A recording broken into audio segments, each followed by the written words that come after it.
Assalamualaikum warahmatullahi wabarakatuh. Jumpa lagi dengan saya Tuku Anwar Sanusi. Alhamdulillah, segala puji bagi Allah, Tuhan seluruh sekalian alam. Dan salawat dan salam kepada Rasulullah sallallahu alaihi wasallam, penghormatan saya kepada seluruh bangsa Aceh dan kepada semua ulama Aceh yang ada 1298 menelan bagi kita bersama.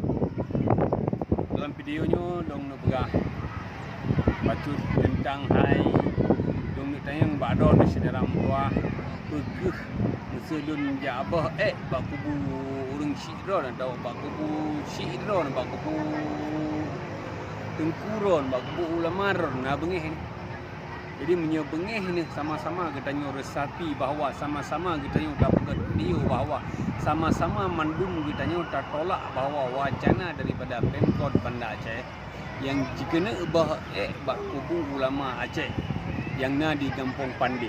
Jadi saya pegah bahawa di Kampung Pandinya adalah situs-situs sejarah Aceh di Sinan Mandum. Jadi perintah Pemkot Banda Aceh kena bahaik kanan sejarah Mpuah. Jadi benda depa ledro ni bawahnya tempat kubu ulama yang ke pejuang Aceh sampo anak ronyo Aceh terasa sejarah Mpuah. Di banjiro Islam terasa dia. Jadi berkan urungan pejuang ke dari Aceh kan nikmati Islam ni ba ronyo sejarah Mpuah. Jadi cukup had palih menyena sira pemimpin di bahaik ada kuburan ulama. Sementara mentang gedanya musena urang dia bahaik ada kubur urang cik tanya bengeh ada cerita Mpuah. Dia bahaik ada kubur nek tanya bengeh ada.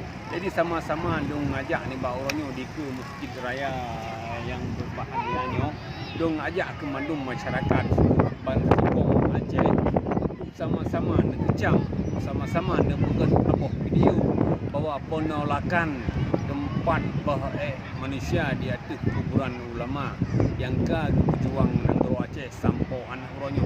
Kiban tak nak pegah agaknya sira pemimpin profesional. Kiban tak nak pegah agaknya sira pemimpin Kota Gemilang menye hana ke hoba. Hana dia tak pegah dengan sira urang profesional menye ni dah hoba. Dia bahaik di kuburan ulama nya kan profesional urang pungo yang urang pungo pi hana je pegah lagi yang dalam tua. Kajut panjang lelung pegah saban-saban kita nya dah pegah video saban-saban kita dah semikir untuk supaya baik jadi proyek nyan iaitu proyek IPAL iaitu proyek pusapan ada kubu ulama Aceh dalam tua. Menansyid MPU Kota Banda Aceh melalui tubul kaini kali kepegah cik ditolak mandum proyek yang ada kuburan ulama Aceh sebagai pendahulu Aceh. Kita yang tadi nikmati suasana Banda Aceh, suasana Aceh yang penuh dengan Darussalam iaitu dengan berkat perjuangan beliau-beliaunya saudara Mpuah.